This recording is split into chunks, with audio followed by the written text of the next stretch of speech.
Thank you so much आप लोगों को कि इतनी देर किसी को बैठ के सुनना सबसे बड़ी बात ये होती है, क्योंकि जब वहाँ पे हम बैठ के किसी को सुनते हैं तो उतना पेशेंस रखना पड़ता है, ये मुझे लगता है। और एक्चुअली मैं 26 साल की हूँ। 2011 में चलती ट्रेन से मुझे कुछ बदमाशों ने, मैं वॉलीबॉल चैंपियन भी रह चुकी हूँ, 2011 में चलती ट्रेन से मुझे बदमाशों ने एक गोल्ड चेन पहनी थी, चलती ट्रेन से मुझे उठा के बाहर फेंक दिया था। लखनऊ से दिल्ली आ रही थी मैं। कंपार्टमेंट में बहुत सारे, जनरल कंपार्टमेंट था, बहुत सारे लोग थे, किसी ने मना नहीं किया। एक प्लेयर का जो स्पिरिट होता है वो अपने आप, जब कोई छीनने की कोशिश करता कुछ भी, वो देता नहीं है, तो मेरे में भी था। मैंने मना किया और उन्होंने मुझे चलती ट्रेन से, वो 4-5 थे, उन्होंने बाहर फेंका। दुर्भाग्य ये था कि उसी समय दूसरी ट्रैक से ट्रेन आई और मैं उस ट्रेन में टकराई, फिर नीचे गिरी, दोनों ट्रेनें निकल गईं। कुछ देर बाद मैंने हाथ को ऐसे रख के उठने की कोशिश किया तो देखा कि मेरा पैर कट चुका था। थाई को उठा के देखा, मेरा पैर ऐसे जीन्स में लटका हुआ था, ब्लड फोर्सफुली निकल रहा, दूसरे पैर की हड्डियाँ टूट टूट के बाहर निकल चुकी थी। पूरी रात मैं चिल्लाती रही ट्रैक पे, छोटे छोटे पत्थर होते ऐसे चिल्लाती रही कि कोई बचा ले, कोई नहीं आया बचाने। और जब पूरी रात चिल्लाते चिल्लाते इतना कि मुझे दिखाई भी देना बंद हो गया, जब ट्रेन आता था तो वाइब्रेट होता था। इतना ही नहीं, फ्री का इनविटेशन भी लोगों को मिल गया था, कुछ लोगों को। ट्रैक पे आपने ट्रेन की ट्रैक पे छोटे छोटे चूहे देखे होंगे, मेरे कटे हुए पैर पे आग के मेरे पैर कुतर रहे थे। मैं ब्रेन कॉन्शियस मेरा पूरा काम कर रहा था मेरे, लेकिन बॉडी में कोई भी मूवमेंट नहीं था। पूरे पल में वही चीज़ें सोच कि कैसे मैं अपने आप को कैसे बचा पाऊँ। लेकिन करीब पूरी रात ऐसे बीता। सुबह गांव वालों ने मुझे बरेली डिस्ट्रिक्ट हॉस्पिटल यूपी में है, वहाँ पे हुआ था ये। सुबह गांव वालों ने मुझे उठाया, डिस्ट्रिक्ट हॉस्पिटल ले जाके रखा, तो फार्मासिस्ट, डॉक्टर, सीएम, जितने लोग थे आपस में बातें कर रहे, अरे हमारे पास तो एनेस्थीसिया नहीं है, ब्लड नहीं है, इसका इलाज शुरू करें तो हम कैसे करें। मुझे भी नहीं दिखाई तो नहीं, लेकिन मेरा सुनाई दे रहा था सब कुछ वहाँ पे। कहाँ से हिम्मत आई मुझ में, मुझे भी नहीं पता। मैंने बोला वहाँ पे कि सर जब मेरा पूरा पैर कटा, तब मैंने इतनी देर रेलवे ट्रैक पे थी, मैं उस चीज़ को बर्दाश्त किया, तो अभी तो आप मेरे अच्छे के लिए मेरे पैर काटेंगे। शायद आपको यकीन नहीं होगा, या फिर कभी आप लोगों ने ये चीज़ नहीं देखी, कोई डॉक्टर या फार्मासिस्ट अपना ब्लड दे के किसी पेशेंट को बचाया। मेरी इस बात को सुनने के बाद वहाँ के डॉक्टर और फार्मासिस्ट दोनों ने एक एक यूनिट ब्लड दिया और मेरे पैर को बिना एनेस्थीसिया अलग कर दिया गया। आज भी मैं उस दर्द को महसूस करती हूँ। जब भी मैं जब बोलती हूँ तब मैं वो चीज़ें महसूस करती हूँ। उसके बाद जब बात मीडिया में आई, लोगों को पता चला कि रिमा नेशनल प्लेयर है, KGMC king George medical college Lucknow में एडमिट करा, लखनऊ से फिर sport minister, AIIMS trauma centre Delhi. तब तक सब ठीक ठाक चल रहा था, प्लेयर होने की वजह से अच्छा ट्रीटमेंट मिलना शुरू हुआ। करीब 4 महीने मैं एम्स में रही। एम्स में रहने के बाद जब मैं थोड़ा ठीक हुई, करीब 25 दिन बाद जब ठीक हुई, न्यूज़पेपर में गोल गोल लिख के आ रहे कि अरुणिमा के पास टिकट नहीं था, अरुणिमा ट्रेन से कूद गई। उसका खंडन किया घर वालों ने, फिर बोला कि अरुणिमा सुसाइड करने गई थी। जिस लड़की का शरीर का एक अंग कट चुका, पूरी जिंदगी का पता नहीं कि व्हील चेयर है, बैसाखी, या पता, यहाँ तक कि मेरे स्पाइन में 3 फ्रैक्चर था, मुझे ये भी नहीं पता था कि मैं बेड से उठ भी पाऊंगी कि नहीं। अंदाजा लगाया जा सकता, सिर्फ अंदाजा लगाया जा सकता है कि उसकी दिलो दिमाग पे क्या चल रहा होगा, उस परिवार की क्या स्थिति रही होगी, जब जिस परिवार की एक यंग एज लड़की का इस तरीके का सिचुएशन हुआ हो। फिर भी कहते हैं कि जहाँ चाह होती वहाँ राह मिली जाती है। एम्स के हॉस्पिटल के बेड पे मैंने डिसाइड किया, क्योंकि अपनी बातें हम चिल्ला चिल्ला के करें, वो सिस्टम की इतनी हाई लेवल की बातें हो रही थी कि हम एक मध्यम वर्गीय फैमिली से थे, हम अपनी बातें चिल्ला चिल्ला के कह रहे थे, लेकिन कोई नहीं सुन रहा था। लेकिन कहते हैं मैंने अपने दिल, दिमाग, अंतरात्मा से ये चीज़ सोच लिया कि ठीक है, आज आपका दिन है, जितना चाहो बोल लो, एक दिन तो मेरा दिन आने वाला, मैं प्रूफ कर दूंगी कि मैं क्या हूँ, मैं क्या थी, ये मैं प्रूफ कर दूंगी। हॉस्पिटल के बेड पे डिसाइड किया वॉलीबॉल लाइफ का सबसे टफ गेम करना है, तब मैंने माउंटेनिंग चुना। जब मैंने माउंटेनिंग कहने और करने में बहुत फ़र्क होता है। जब मैंने माउंटेनिंग की बात सोची और लोगों के सामने, सबसे बड़ी चीज़ थी सही गाइडेंस में ट्रेनिंग लेना, दूसरा स्पॉन्सरशिप। इतना बड़ा एक साथ तो मैंने 40 से 50 लाख मैंने वाकई में कभी नहीं देखे थे पहले। मेरे लिए बहुत बड़ी चीज़ थी वो इकट्ठा कर पाना। जब मैंने लोगों के सामने रखा कि मैं माउंटेनिंग करना चाहती हूँ, एवरेस्ट के लिए मुझे ट्राई करना है, हर किसी ने मुझे बोला कि क्या है, पागल हो चुकी हो क्या, तुम्हारा दिमाग खराब हो चुका, तुम कभी नहीं कर सकती माउंटेनिंग। एक पैर आर्टिफिशियल है, दूसरे में रॉड है, और तुम्हारा दिमाग खराब है, स्पाइन में भी फ्रैक्चर है, तुम पागल होगे, चुपचाप कोई नौकरी करो, जीवन यापन करो। क्योंकि लोगों का सबसे बड़ा प्रॉब्लम ये होता है, लोग फिजिकल देखते, पैरों को मेरी अंतरात्मा में क्या चल रहा था वो तो किसी को पता ही नहीं था। मुझे लगता है कि आज यहाँ पे मैं भी सुबह से देख रही हूँ, इतने अच्छी अच्छी चीज़ें मैंने सीखी यहाँ पे। बहुत बड़े बड़े स्पीकर को शायद आप लोगों ने भी सुना, आज मैं भी आपको यहाँ पे कि चाहे जितना मोटिवेट करूँ, चाहे जितना चीज़ें मैं बताऊँ, लेकिन मुझे लगता है सबसे बड़ा मोटिवेटर कौन होता? आप खुद। जिस दिन किसी भी लक्ष्य के प्रति आपकी अंतरात्मा जाग गई, आपको कोई नहीं रोक सकता उस लक्ष्य को पाने में। ये मैं किताब से बातें नहीं बोल रही हूँ, ये मैं एक एक पल मैंने ये मैं कोई भी किताब की बातें नहीं, एक एक पल आज जो मेरा 26 साल का एक्सपीरियंस है वो मैं बता रही हूँ सिर्फ आपको। उसके बाद किसी तरीके से मैनेज किया मैंने। भाई साहब, मेरा परिवार मेरा बैकबोन था। परिवार ने मुझे, भाई साहब ने मुझे कहा कि मैडम बछेंद्री पाल जिन्होंने 1984 में एवरेस्ट समिट का, उनसे मिलते हैं, वो जरूर कुछ ना कुछ करेंगे। हॉस्पिटल से निकलने के बाद मेरे राइट लेग में स्टिचेस लगी थी। मैंने डायरेक्टली घर जाने की बजाय, जब लोग ये सोचते हैं कि मुझे अपना जीवन यापन कैसे करना है, जब लोग ये सोचते हैं कि मुझे अपनी ज़िंदगी के, मेरे दिमाग में सिर्फ 2 चीज़ें चल रही थी, मुझे इनका जवाब कैसे देना है और एवरेस्ट समिट कैसे करना है। फर्स्ट तुरंत गए बछेंद्री मैम के पास। जब मिले, मैम ने फर्स्ट टाइम जब मुझे देखा तो उन्होंने कहा, अरुणिमा, उनकी आंखों में आंसू आ गए। उन्होंने बोला, अरुणिमा, तूने ऐसी हालात में एवरेस्ट जैसे दुरूह पहाड़ के बारे में सोचा तो तूने अपने अंदर तो एवरेस्ट फतह कर लिया, अब तो सिर्फ लोगों के लिए। मेरे परिवार को छोड़ के बाहर की पहली ऐसी महिला थी जिन्होंने मुझ पे भरोसा किया था कि हाँ अरुणिमा, तुम कर सकती हो। मेरे लिए वही बहुत बड़ी चीज़ थी। प्लानिंग भी कर ली, मैम भी मिल गई, सब हो गया। लेकिन जब उतरते हैं फील्ड में तब पता चलता कि हम क्या हैं। रोड हेड से मैं पहुंच गई। मैडम ने कहा कि ठीक है, तुम्हारे कहने, तुम्हारे सोचने से कुछ नहीं होगा अरुणिमा, प्रूफ करो कि कर सकती हो। मैंने कहा बस एक मौका चाहिए मुझे। वाकई में जब मैं माउंटेन में पहुंची, रोड हेड से बेस कैंप लोगों को 2 मिनट लगता था, मुझे 3-3 घंटे लगते थे, क्योंकि मेरे राइट लेग की हड्डियां भी नहीं जुड़ी थी। लेफ्ट मेरा आर्टिफिशियल लग चुका था, लेकिन स्टंप एकदम रेड, उसका मतलब घाव एकदम नए थे। मैं अगर पैर रखती थी तो मेरे पैर से जोर से अगर दबा देती थी तो पैर से मेरे ब्लड आने लगता था। सारे लोग नॉर्मल थे वहाँ पे। हर कोई ये बोलता कि एक पीक के लिए जाते थे तो हर कोई मुझे ये बोलता कि अरुणिमा, तुम धीरे धीरे आओ। मेरे दिमाग में हर बार यही बात चलती थी कि क्या है, मैंने एवरेस्ट का प्लान किया, मैं इनके बराबर भी नहीं चल पा रही हूँ। खुद से संकल्प लिया कि कोई बात नहीं, एक दिन ऐसा आएगा कि मैं इनसे पहले जाऊँगी। और आपको शायद यकीन ना हो, आने वाले 8 महीने बाद पूरा का पूरा वेट उठा के बेस कैंप से साथ निकलते और टॉप पे पहले पहुंचते। ऐसे करके देखते थे कि अरे ये लोग तो पीछे। खुशी होती थी। उससे भी ज़्यादा मुझे खुशी तब होना शुरू हुआ जब वो सारे लोग आके मुझसे ये पूछते, मैडम खाते क्या हो, बता दो, पैर नहीं है फिर भी कैसे चलते हो। उसके बाद पूरा मुझे स्पॉन्सरशिप मिला। मैं जब एवरेस्ट के लिए गई, मेरे लिए सबसे बड़ा, एवरेस्ट की जर्नी में मेरे सबसे बड़ा चैलेंज यही था कि दूसरे को समझा पाना। मैं नहीं समझा पाती कि भाई मैं कर सकती हूँ। जब मैं एवरेस्ट के लिए गई, शेरपा होता, शेरपा को जब ये बात पता चला कि मेरा प्रोस्थेटिक लेग है, आर्टिफिशियल लेग है, दूसरे में रॉड, बोला नहीं ले जा सकता, इसकी वजह से तो मेरी भी जान जाएगी। मैडम ने, हमने सबने कन्विंस किया किसी तरीके से। मन वाकई में जो टीवी में हम और उसमें फोटोज़ में देखते हैं, ब्लू और ग्रीन आइस, हिला देने वाला होता। जितना सुंदर दिखता उतना ही हिला देने वाला होता। जब मैं हमारे ग्रुप में 6 लोग थे, रॉकी एरिया तक मैं सबसे पहले थी, लेकिन जैसे ही मैं ग्रीन और ब्लू आइस में गई, मेरा आर्टिफिशियल लेग स्लिप कर जाता था। फ्रंट पॉइंटिंग से, जब मैं फ्रंट क्रैम्पोन से फ्रंट पॉइंटिंग मारती थी, लेफ्ट से पेन होता था तब भी करते, लेकिन आर्टिफिशियल जैसे फ्रंट पॉइंटिंग मूव हो जाता, मेरा पैर ही मूव हो जाता था। शेरपा मुझे बोला नहीं हो सकता अरुणिमा, जबरदस्ती मत करो। मैंने कहा कुछ नहीं, ये मेरा पैर है, मैं जानती हूँ कैसे चलेगा।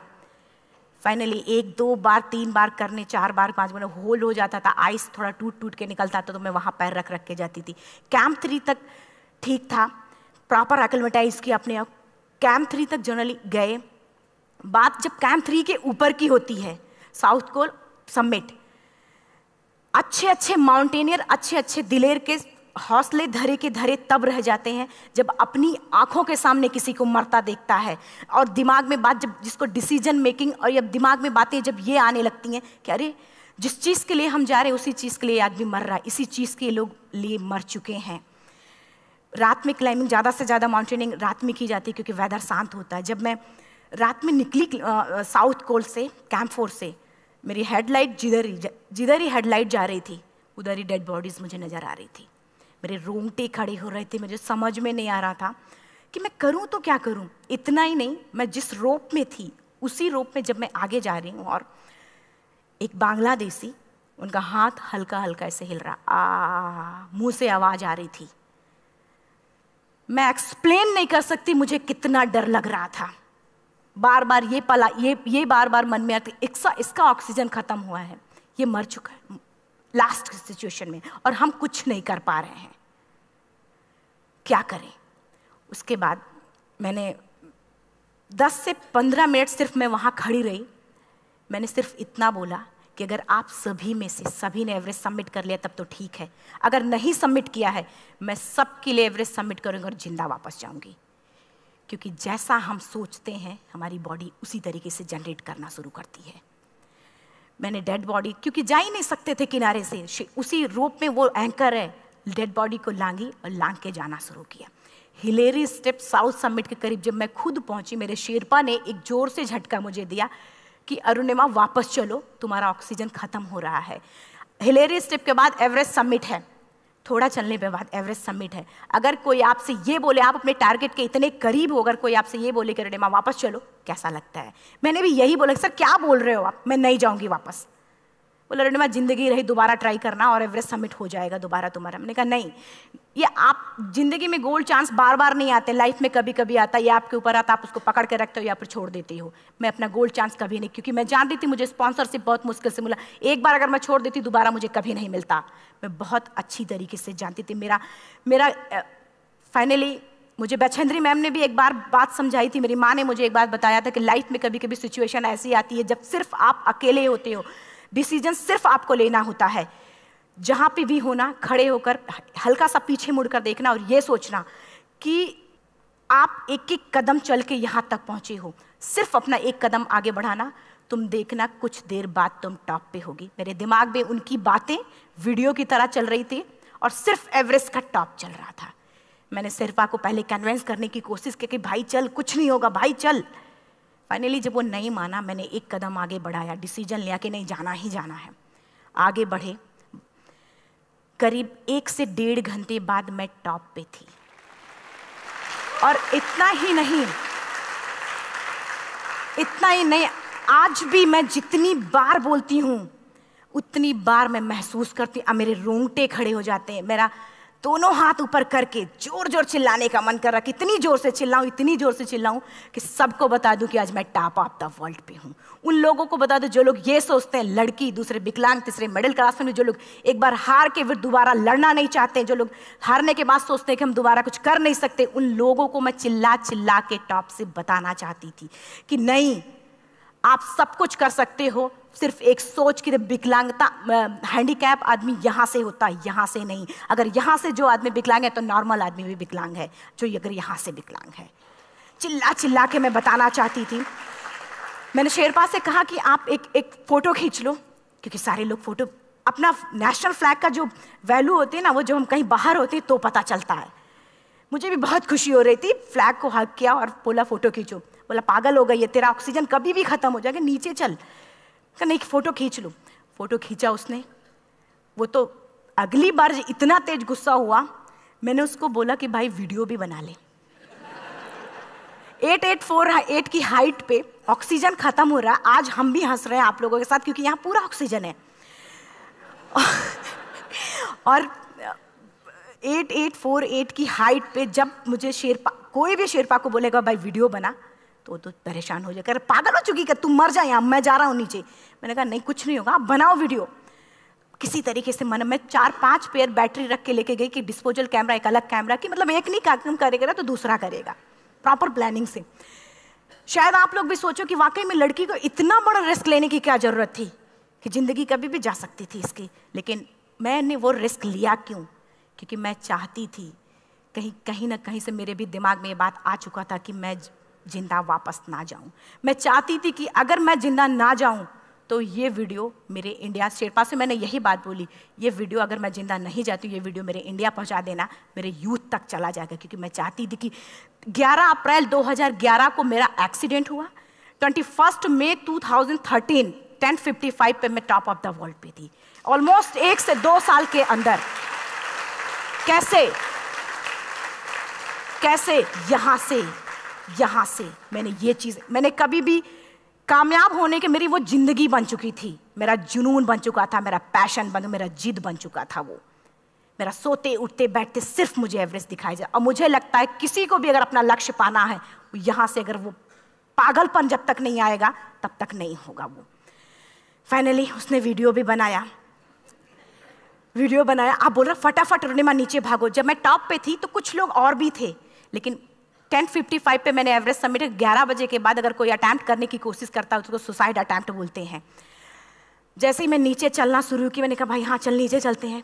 ज़्यादा से ज़्यादा मौतें नीचे आते वक्त होती हैं एवरेस्ट पे।